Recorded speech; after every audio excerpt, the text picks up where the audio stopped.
Jess Aarons, an 11-year-old boy living on a country farm with his parents and 4 sisters, has nurtured one dream all summer long. When school opens, he longs to be the fastest runner in the 3rd, 4th, and 5th grades. Each day at recess races are organized among those 3 grades, and now that Jess is in 5th grade and at the top of the ladder, he is confident that he can outrun them all. Bridge to Terabithia opens with his morning training run in the cow pasture. As he runs, he thinks excitedly of the race coming up, and basks in the idea of winning and distinguishing himself in front of everyone.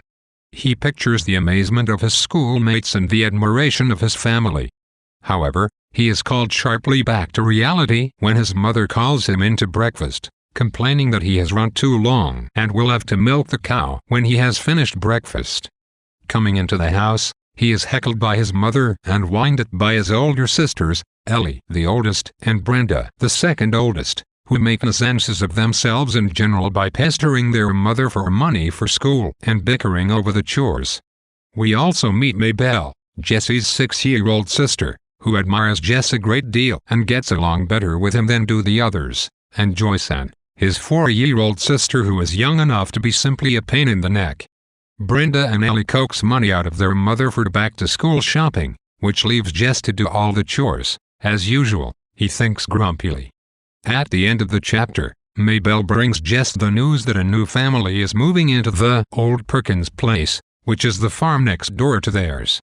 Jess shrugs off the news and carries on with the chores. In the opening chapter of Bridge to Terabithia, several important themes are introduced breezily, themes which will be developed more fully throughout the course of the novel. One of the most telling scenes in the chapter comes when Jess imagines the reaction of his family and friends when he wins the races at school. Much of this is easily understandable, and almost generic, his sister bragging about him, and his competitors' stunned faces. But there is a particularly important detail as given when Jess imagines his father's pride in him. Jess imagines a perfect domestic scene in which his father forgets all about how tired he's from working all day and wrestles and plays with Jess, which is a wistfully imagined scene of father-son companionship and bonding.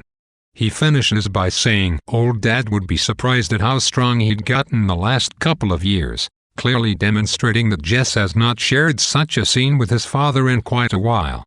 As the novel progresses, we learn that Jess' father is often too preoccupied and tired to pay much attention to Jess, and when he does, he looks on him as a man to be relied upon and who ought to have put his childhood aside, not as a boy who needs close companionship and nurturing.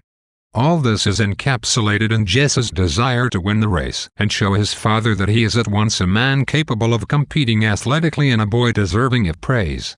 The scene at the breakfast table likewise demonstrates the Aarons family dynamic at a glance. Pleasant conversation and companionship is non-existent. Brenda and Ellie bicker the whole time, and Jess's mother only takes notice of him to hound him about the chores. Jess hardly seems to exist for his family, and he has never been able to find a true niche where he can be happy, or been able to explore his own identity. Everyone in the family is too wrapped up in his or her own problems and concerns.